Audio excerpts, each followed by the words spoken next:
Thanks, Jeremy. The elusive clicker. I'm now going to perform my most magical trick that I have. It's not as quiet as it used to be, so bear with the groans whilst I arise from my seat.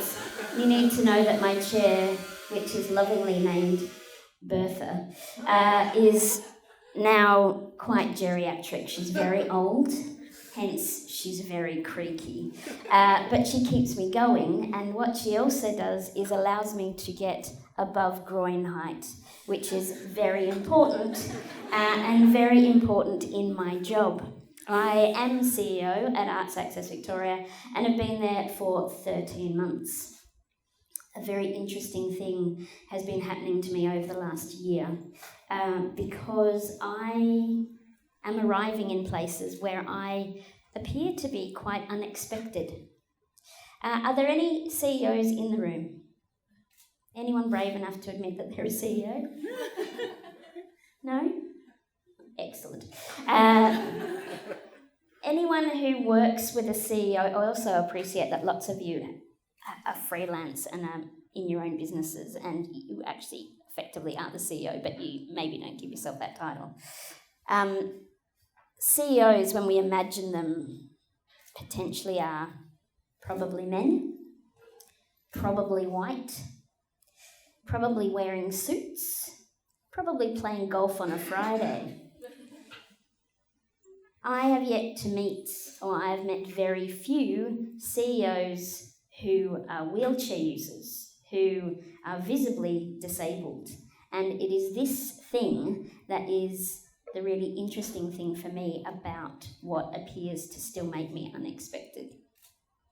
It's a joy to sit around a table with lots of other CEOs from leading arts organisations and kind of go, hi, I'm the new CEO at Arts Access Victoria, and you kind of go, you can just see them all of a sudden go, holy shit, this is going to completely change the conversation that we have. And we'll talk a bit more about why me being in this role changes the conversations that we have. How many of you employ other people? Show of hands. How many of you employ other people? Yeah, a few of you. How many of you have heard of or have developed a disability action plan within your organisation? A few? Put your hands high if you have. Woohoo! So there's a few people that have got disability action plans. Okay, we'll talk a bit more about that. And that's something that we, can talk more about.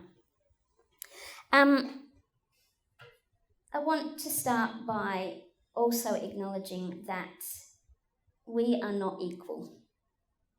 We like to think that we are, but I can tell you we're not. And there are lots of reasons, and some of those we're going to talk about today. I also want to acknowledge that I am wearing purple. Anyone else in the room wearing purple today? Yay! Wearing purple! We are wearing purple in support of rainbow youth and young people who are part of the rainbow family and are regularly discriminated, abused, harassed, stigmatised, all those sorts of horrendous things. So I wear purple today in solidarity with those young people who continue to fight that fight, and we're with you. We're with you. So I want to talk today about art as justice, or art, or justice in art even. How many of you have heard about Arts Access Victoria? Oh, more than I thought. How many of you are here because I was speaking? Interesting. Okay, thanks. I've got lots of questions. This is part of my job, is I ask questions all the time. It's very annoying. Several of our staff are in the audience and they know that this is part of my behaviour. They tolerate it very well. So, for those of you that don't know, Arts Access Victoria, we're a social and cultural change agent. We're an innovative and pioneering global leader in the area of arts and disability. and we are prepared to lead the way. We know that art has the power to transform, to connect, and to keep us alive. We work with over 1,300 disabled artists every year, and I am in the process of doing a consultation, and I recently asked people, if arts access didn't exist, what would that mean for you? And some of them said, I probably wouldn't be alive. And when someone says that to you, all of a sudden you kind of go, wow, we have a really significant role to play in this person's life, but also in the ecosystem of the arts industry. We know that equal representation of disabled artists and universal access are human rights. We forget that quite a lot. We know that there's a lack of sophistication and knowledge in the arts and cultural sector in relation to arts and disability. We know that disabled people do a lot of the heavy lifting for the industry, and we are expected to be the educators rather than just your collaborators. And that is taxing. And we also know that it's time for change. We cannot sustain this status quo. We believe that disabled artists need to be leading, making decisions and creating change. I got this position because the previous CEO, Veronica Pardo, who some of you will know, is an incredible force of nature and an amazing woman who led Arts Access for 9 years. And Veronica very delicately and lovingly led the board through a process, realising that AAV had to be authentically led by a person with disability. Coming back to the previous thing about what it is to be a CEO who has a visible disability, you change the conversation. When I turn up, all of a sudden you can't talk about disabled people or people with a disability as an anthropological group for us to service, because I'm there, kind of going, hi, in the room, I'm in the room. I'm not separate. I'm not a separate group for you to study, to service. I am here as a colleague and a collaborator. Let us move on. Disabled artists belong at the centre of the arts and screen sectors. Screen is absolutely streaming ahead of all the other areas of the cultural sector, and we have a lot to learn from them. We believe in systemic change rather than symbolic gestures. This is not dissimilar to any of our Indigenous First Nations people that might be in the room or watching online who we have a history of symbolic gestures. The brilliant thing that we all do now is acknowledge the land on which we stand, but how many of us actually are making significant changes within our organisations to make sure that First Nations people, and we are really thinking about First Nations first. We believe that access leads to artistic excellence. We believe the stories that we tell can change the world. They remain untold. I have met so many artists who have unheard voices, who have incredible stories to tell, and they remain silent or unheard. We believe in the social and human rights models of disability, and we believe that the status quo is no longer relevant and actually is deficient. It's deficient because it's not representative of our community, of our society, often. So, we have justice. When I first got the justice topic, I was like, oh my God, what am I going to talk about? Had a little panic and then went, hang on, justice is one of our core values at AAV. And we can't talk about justice without talking about rights. So, we at Arts Access Victoria are champions of the disability rights movement and actively commit to people with disabilities leading and shaping our practice. And if we're going to talk about disability rights and human rights, I need to just point out to you that when Australia signed the UN Convention on the Rights of People with Disabilities in 2008, we signed up to Article 30, which quite clearly states that access to arts and cultural activity are a human right. We have a social contract. Every one of us in this room has a social contract to the disability community. My question is, how many of us are performing? How many of us are addressing? How many of us are engaging in that social contract? So I cannot talk about disability rights without talking about two fabulous women. And this is the first one, Lesley Hall. How many of you have heard about Lesley Hall? Yeah, a few. So we at Arts Access have a Lesley Hall Award, which is actually open at the moment for disability activists working in the arts. It's a $5,000 prize that we give out once a year. It's open at the moment. If you know any groovy disabled people that are absolutely rights fighters, then send them our way. Lesley was a feminist and a disability advocate who had been involved with feminist issues since 1972. And she worked in various jobs, empowering low-income First Nations and people with disabilities in housing, accommodation, arts, human rights and disability rights. In the early 1980s, she led a band of disabled women in protest against the use of beauty quests to raise money for disability charities. Do any of you remember Miss Australia? The Miss Australia, yeah. I once met her. She was brought to my special school. It was a very special occasion. She came with her crown, the whole thing, very special. Because we were all special. She was quite special. The whole day was very special.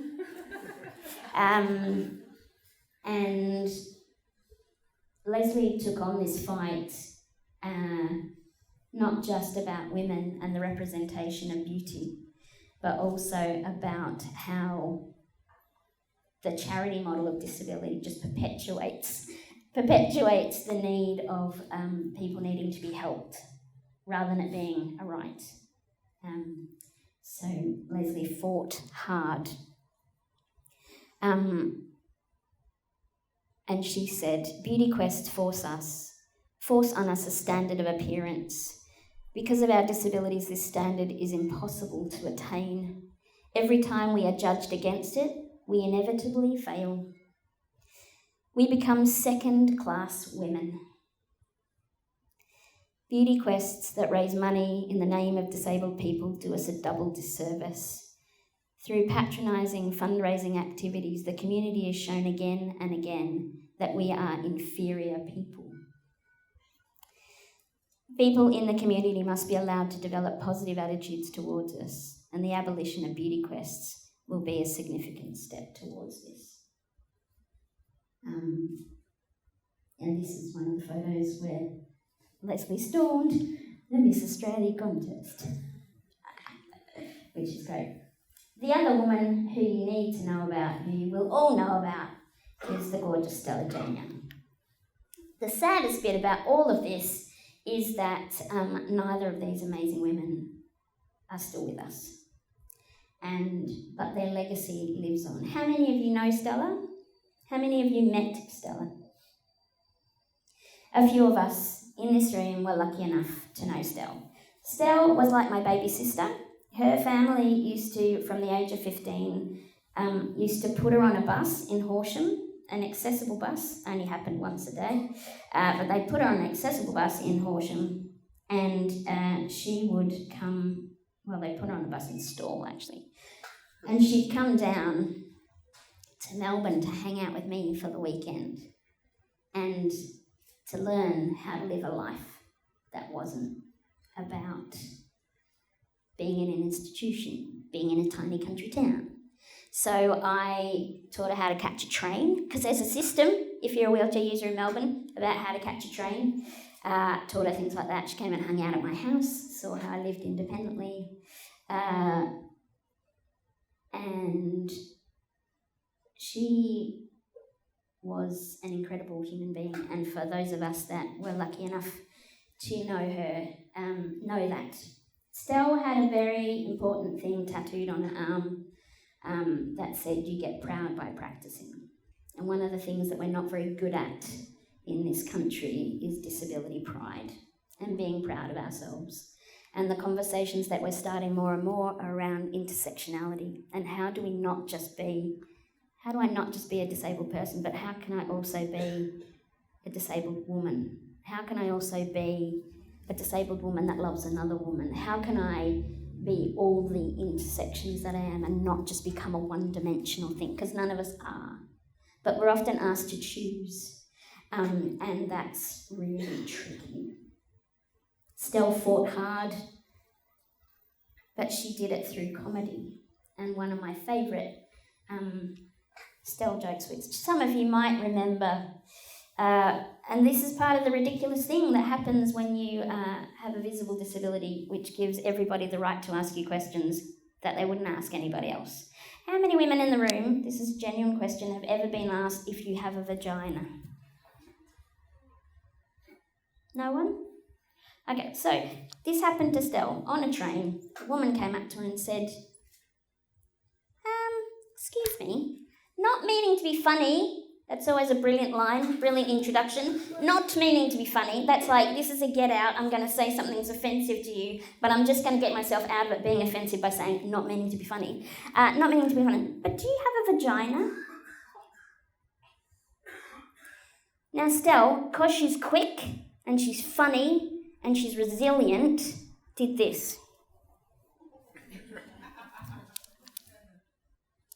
Do you mean a spare one? I usually carry them in my bag like lipsticks, but I changed my bag this morning. I've left them all at home. I'm really sorry. Right? The place of comedy in the face of absolute and complete ignorance. I don't know how many times as a student I got asked by lots of drunk people, "Can you have sex?" And it's like, you're never going to find out, are you? See you later! The inappropriate questions that come when you have a public body or a body that's perceived to be public. There is another fantastic comedian called Alistair Baldwin, who's also a writer. He wrote Forget Kraken and lots of other places. He's amazing. He wears visibly... he wears calipers on his legs that are visible, obviously. And someone came up to him on the tram and said, hope you don't mind me asking. That's another one. But what are they for? What happened to you? What are those things for on your legs? And he just went, attention. I'll let my doctor know that they're working perfectly well. These are the resilient behaviours that disabled people learn to cope with the ignorance that we face on a daily basis. Let's talk about justice, shall we? Okay. How many of you have heard about or know of the social model of disability? Ali, you're cheating. Can anyone, in a nutshell, describe to me what the social model is from your perspective? What do you think it is? Anyone brave enough? No one's brave enough. I'm not the disability police, by the way. But I'll tell you, okay? We're going to do Disability 101 super quick. Social model of disability basically is a philosophy or a way of thinking that recognises that people are more or less disabled by the barriers created by society, not specifically by a condition or an impairment. At the top is a definition that United Nations use for disability, which I very much like. which is this: disability results from an interaction between a non-inclusive society and an individual. How does that feel? Kind of weird? Kind of makes sense, right? So the social model is all about removal of barriers, and barriers can be present in environments, communication and in attitudes, and these barriers have an impact on access to education, employment, information, appropriate housing and or accommodation, and socialisation. You can have these slides if they're of any use to anyone. You can just have them. Oh, Jeremy's got them. We transferred them. The important thing to know that the consequences of barriers are poverty, marginalisation, discrimination, and shame. And they're the really important things that we don't think about when we think about barriers. We often go, oh, there's so many barriers, but we don't think about what the consequences of them are. And we don't think about the consequences of what the lack of removal of them is. So, these are the consequences. And in a minute, I'm going to show you some very scary statistics that show that we're doing really badly on this front. So the term disabled people, which might be a bit uncomfortable for lots of you because you've probably been told for 700 years to talk about people with disability, people without disability, people with disability. I choose for myself the term disabled people as a term of pride. It's part of my identity, and it connects us to community and allows us to reclaim our collective power that I believe we have, but we often give away. So, this is all much less happy than I had planned, but we're talking about justice, right? So I'm going to give you the reality check. These are the scary vital statistics that are current right now in Australia. Disability does not discriminate. I need to just remind you of that. Disability does not care about the colour of your skin, your gender, your socioeconomic background, how much money you've got, whatever. It doesn't care. It can come to all of us. It is the one thing that doesn't discriminate. And people tend to forget that. No one is, I was going to say safe. No, that's not the right word. But it can literally come to anyone. Any of you could wake up tomorrow with a disability if you don't already have one. And if we live long enough, which we are living longer, we will all have one at one point. You'll be welcome to the family, it's fine. There's plenty of room, unlike Australia apparently for immigrants. So, I'm making a lot of outrageous statements today, but I figure that's my job. So there's no discrimination in disability, and we know that most people acquire their disability rather than being born with it. We know that it's about 17% of people are born with a disability. That's a lot of people that acquire a disability. We also know that 90% of people have an invisible disability. So mine is very obvious. It comes with me whether I want it to or not, and I have no option about whether I disclose it or not. But if you have a disability and you're living with a disability that isn't as visible as mine, you have the choice to disclose or not. And I don't know, I've met so many people that aren't confident to disclose their disability, despite the fact that they are working, living in environments that are completely exclusive of them, or are doing horrendous things to their mental health, to their well-being, for fear of consequence. There is so much stigma around disability that people don't ever want to put themselves in that, because we swim in a water that talks about disability as tragedy, as the worst thing that could ever happen to you in your life. I have a very different perspective on that, and lots of my disabled colleagues do as well. And I think that's the perspective that we need to be seeing and hearing more. So, 20% of the Australian population have a disability of some sort. That's 1 in 5 of us. And that chances are that's probably lots of your mates, people you work with, who aren't disclosing because the culture isn't supportive enough to allow them to do that. 45% of the disability community lives at or below the poverty line. I could joke, but it would be bad, but I could say that's probably a lot of the arts community as well, but that's a reality, is that, and we are one of the worst countries in the world for this. The unemployment rate of people with disability in Australia is double that of the general population. And that's the reason behind that is basically employers' attitudes and the unconscious biases that we all bring. Indigenous people with disability are 14 times more likely to be imprisoned than the rest of the population.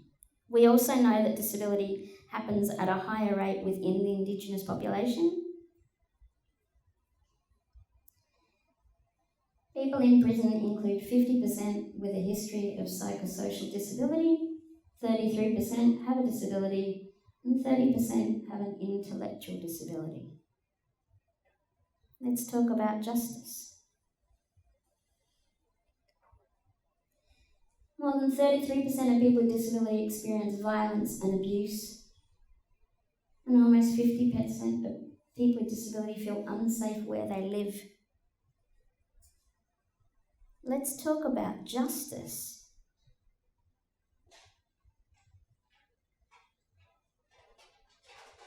Forced sterilisation of people with disability, especially women and girls, is allowed by Australian governments. 10 women, at least, every year are forced to be sterilised against their will as an act of violence.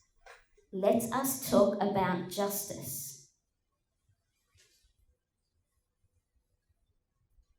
Scary, right? These stats just came out in August this year in a report that is going to the UN that's called Disability Rights Now 2019.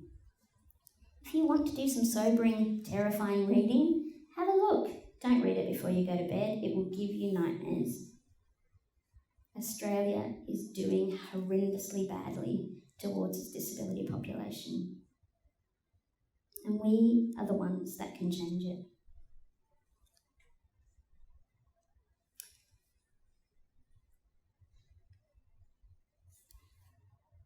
Jeremy, how are we going for time? Great. Let's talk about ableism. Way! Let's get the party started. Right. Ableism. Who's heard of ableism? I'd never heard of this word before.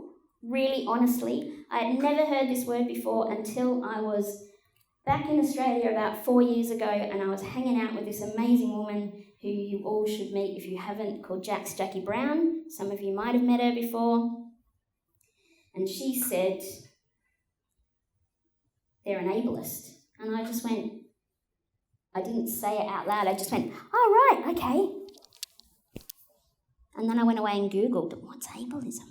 Horrendous. 45 I was. Disabled woman. What's going on? Let me find out.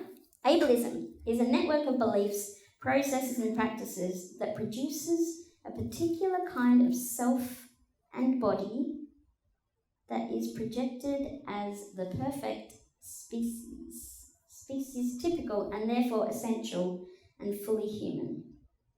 Disability, then, is cast as a diminished state of being human. This is also, this can lead to another little thing that we call internalized shame or microaggression or gaslighting. So, microaggression is the action of debasing or the state of being debased, which lowers the character or quality of a person. This lowering effectively corrupts, contaminates and defiles the essence of a person's belongingness to society, consigning them to a matter out of place. So my thing that I was saying before about feeling unexpected, I'm a matter out of place. I'm not expected in those spaces. These microaggressions are cumulative. Yeah, so when I go through the world as a wheelchair user and I go to a shop and it's not accessible, has one step at the door, that just says you're not welcome here. Yeah, all the time.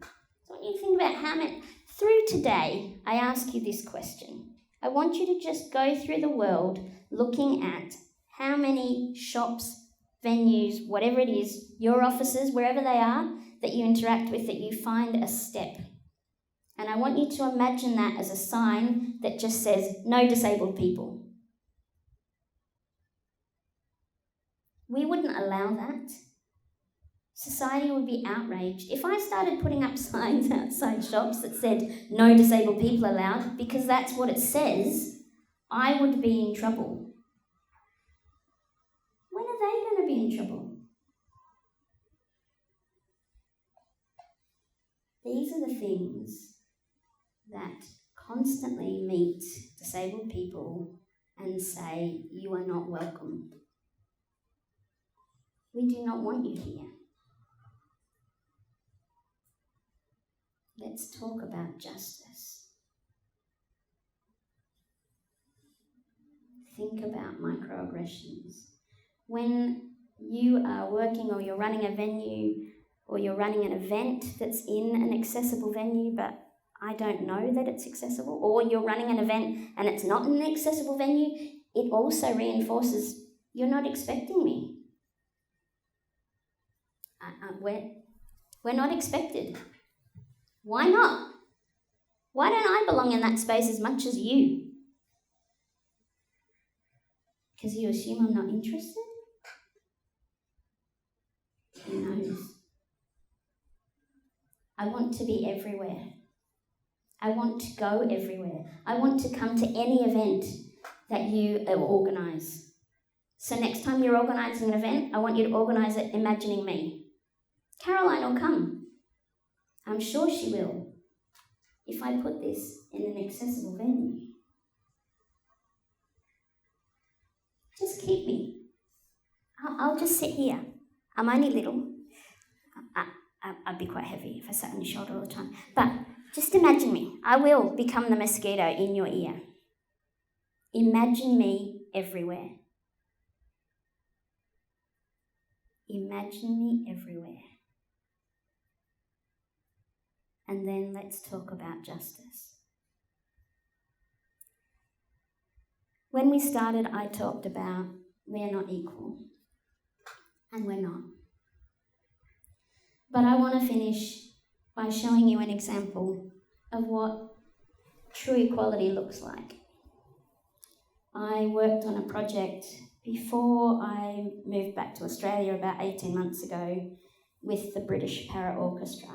And we worked with Will Gregory as the composer, who was from Goldfrapp. An orchestra made up of 10 disabled and non-disabled musicians. We had a string ensemble of 11, had 4 dancers in the middle of it all. The entire audience is on stage with us. Every performance is live audio described. There is sign language interpretation for every performance. Every performance is relaxed because the whole audience is invited to move around at all times. There are no seats unless there are random seats around, but no one is told where they need to be, where they need to sit. Everyone is making the same choices. We are all in it together.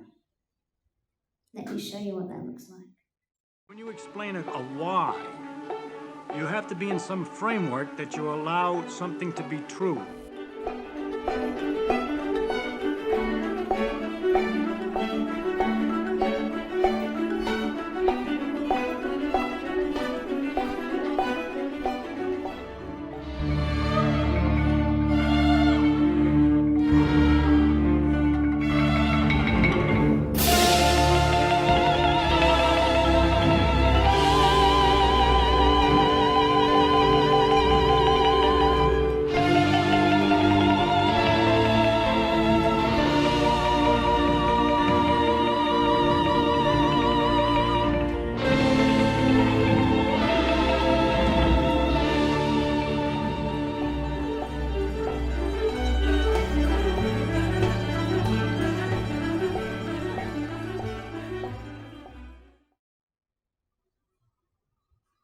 can be done.